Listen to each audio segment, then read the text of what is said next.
ಹಸಿರು ಹೊಲಗಳು, ಇನ್ನೊಂದೆಡೆ ದಟ್ಟವಾದ ಅರಣ್ಯ.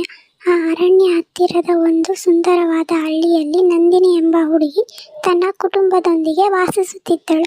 ಸಂಜೆಯಾದ ಮೇಲೆ ಅವಳಿಗೆ ಅರಣ್ಯ ಕಡೆ ಹೋಗಬಾರದು ಎಂದು ತಾಯಿ ಎಚ್ಚರಿಸುತ್ತಿದ್ದಳು.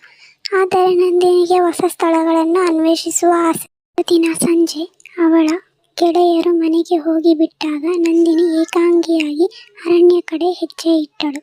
ಅರಣ್ಯದೊಳಗೆ ನಾನಾ ಪ್ರಾಣಿಗಳ ಶಬ್ದ ಕೇಳಿಸುತ್ತಿತ್ತು.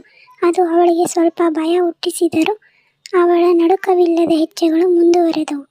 ವೇಗವಾಗಿ ನಂದಿನಿ ಒಂದು ಹಳೆಯ ಮರದ ಹತ್ತಿರ ಬಂದಳು. ಅವಳಿಗೆ ಅಲ್ಲಿ ಯಾರೂ ಇಲ್ಲದಿರುವುದನ್ನು ಕಂಡು ಭಯವಾಗಿ ಸುತ್ತಲೂ ನೋಡಿದಳು. ಅಷ್ಟರಲ್ಲಿ ಅವಳ ಹಿಂದೆ ಒಂದು ಶ್ವೇತಪರಿ ಇದ್ದಂತೆ ಕಾಣಿಸಿತು.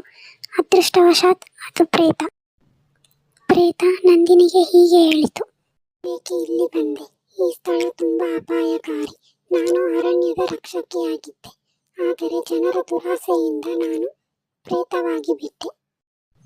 ನಂದಿನಿಗೆ ಅತಿಯಾಗಿ ಭಯವಾಯಿತು. ಆದರೆ ಅವಳು ಧೈರ್ಯ ಹಿಡಿದು ಪ್ರೇತದೊಂದಿಗೆ ಮಾತನಾಡಿಸಿದಳು.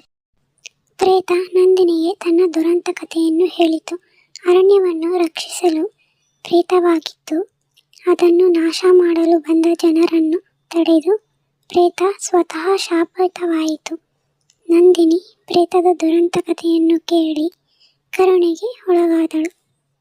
ನಂದಿನಿ ಮನೆಗೆ ಹಿಂದಿರುಗಿದ ಬಳಿಕ ಹಳ್ಳಿಯ ಜನರಿಗೆ ಈ ಕಥೆಯನ್ನು ತಿಳಿಸಿದಳು. ಜನರು ಅರಣ್ಯವನ್ನು ನಾಶ ಮಾಡಬೇಡಿ ಎಂದು ಶಪಥ ಬಿದ್ದರು. ಪ್ರೇತದ ಆತ್ಮ ಶಾಂತಿಯಾಗಿದೆ. ಅರಣ್ಯ ಮತ್ತೆ ಹಸಿರಾಯಿತು.